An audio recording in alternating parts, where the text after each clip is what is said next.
All right, welcome back to our channel. Today I want to talk about the different ways that Kayla and I actually get phone service when we are traveling.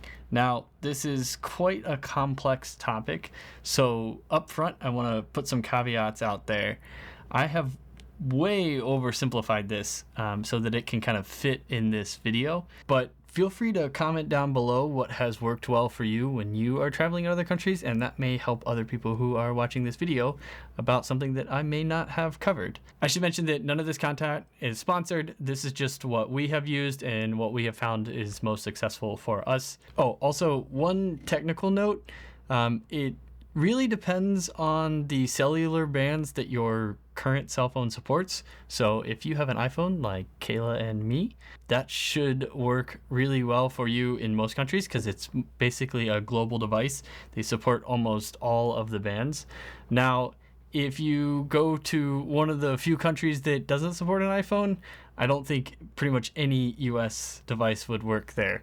But if you have an Android phone, go ahead and look up what bands your phone supports, and then go ahead and look up the country that you're going to find the bands that are supported in that country.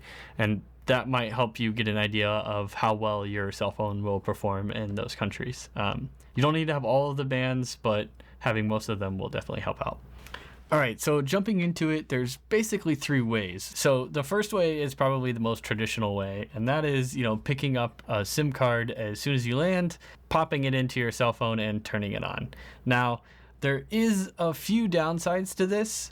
Preface this by saying it's really dependent on how you intend to use your phone, but it does change your phone number to a local number. It's typically randomly assigned. So if you're intending to make phone calls or send text messages to people, you will have to share that phone number with your friends. And if they make a call to you, it'll be considered international. The other thing that I should note is that this is probably one of the cheapest methods. So when we were in Iceland, I picked up this little SIM-in prepaid pack, and it was about $30, and it ended up giving me about 10 gigs of data. So I know that you don't have much of a frame of reference on that now, but as I kind of go through some of the details later, you'll notice that this is probably one of the cheapest methods to do it. You just have to have a SIM slot in your phone, which unfortunately for me, with the iPhone 14s, they no longer have SIM slots unless you're in Europe. I only have 2 eSIM modules on this. I'll talk about how we use both of those eSIM slots in a later part of this video. Oh, and one additional thing to note is there is ways to work around those text messages and phone calls, especially if you have something like iMessage. You can definitely make a phone call or text messages over data. So if you use something like iMessage or Signal, you can still make those phone calls to your friends, even though you have an international phone number. So the second way, and probably the easiest way, is actually just going through your current provider. So all you do is when you get off the airplane or boat or car or however you travel to the other countries, you just turn your phone on, it automatically connects to the network and goes right through your provider. Now, there is some caveats with this, and this can definitely result in you getting a surprise bill at the end of the month. I have a story about that a little bit later. One thing I should also mention with this is it can be expensive. Verizon charges about $10 a day. Now, I think that there is a cap after $100, but this is in addition to whatever you're paying in the United States. So let me give a little example here. If you have an $80 plan and you go to Europe for 7 days, it's going to be $80 plus $70. So you're going to have about a $150 bill when you get home. Now, this is also per line. So if you have a wife and both of you go to Europe, you're going to come home to a $300 bill. So as you can see, it's not exactly the cheapest way to do things. Now, this is what kind of led me to looking into other providers and other options. I have used Google Fi. So Google Fi has a little bit of a different model. They have multiple plans, but the plan that I use most commonly is probably their most basic plan, and it's $20 up front for unlimited text messages and unlimited phone calling, but it costs $10 a gig. Basically, at the end of the month, however much data I have used, I'm charged $10 per gig of data that I've used. Now, there is a cap on this, so once you reach 6 gigs, it gets free after that. Well, free as much as it can be. You do get your data deprioritized, so this does make it a little bit more difficult when it comes to using data in another country. So my recommendation on this is actually to call your current provider and ask them about what international plans that they offer, and ask them how they bill on that. There's also some providers that do a pay-as-you-go, which can charge you as much as $2 per megabyte, which is absolutely insane, and I don't really want to jump into that here, but it is very, very expensive to do that. So I would highly recommend calling your provider before taking your cell phone to another country. All right, and one little caveat. So I wanted to tell a quick story here about when Kayla and I were traveling in Europe. You know how I mentioned that each one of those travel passes is $10? Well, we were on a train when we went through about 3 different countries, and it ended up activating a travel pass in each one of those countries. So in one day, we spent $30 additional on top of what we already paid for cell phone service back here in the US. So that was quite an expensive mistake for one day of train travel. So if you are traveling multiple countries and you are using things like Travel Pass, I have heard that their policy has changed a little bit on this, but you can just set your phone to airplane mode and try to use the Wi-Fi on the train, which might help out. All right, so and that kind of leads me to the last way that I really want to talk about here. So the third way is a bit newer, and it's using a technology called eSIM, which, as I mentioned, that's built into most iPhones now. I think any modern Android phone also has it as well.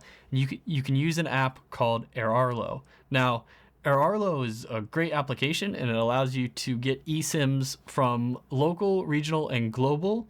Now, the price kind of goes up for each one of those. Now, local is definitely the cheapest, but you can really only use it in a single country. Regional is kind of a mix. You can use it in the region that you select. Now, if you're going to Europe and you're going to be traveling countries in Europe, you can select a Europe regional SIM card, and then you are allowed to travel those countries. So one thing that I wanted to note, just hopping back to the physical SIM, is that the physical SIM cards do often work in other countries as well. So for example, Iceland is part of the EU, and their SIM card works in any EU country. So the physical SIM is very similar to the regional version, but it's really dependent on your country. So I would definitely recommend taking a look at that and reading. It's a little note here on the back where it says like, can be used in Iceland and the EU. So not everybody and not every country is going to do that. So if you're traveling to multiple countries, I don't know how many SIM cards you want to manage. Also, if you don't use the data and you leave the country, it just kind of goes away. Same thing for the AirArlo app. Now, there is also a global plan, which this is probably the most expensive method to get data. For example, just kind of looking at the application here, it's about $9-ish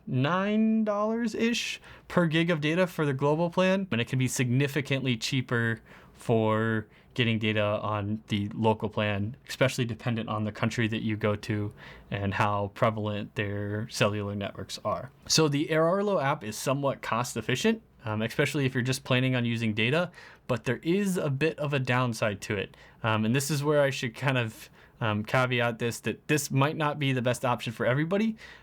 Most of these SIMs come as data-only SIMs, which means that you're not issued an international phone number, at least not one that you can really use, and you're not able to text message or make phone calls using that phone number. It may not necessarily be a problem for you, because if you have something like iMessage or FaceTime and all of your friends have iMessage or FaceTime, you can definitely use that to make your phone calls. You can also connect to Wi-Fi. If your provider allows Wi-Fi calling, you can often make Wi-Fi calls back to the US, and it doesn't cost you the international rates of making those phone calls. So one of the last things I can mention is there is a hotspot method.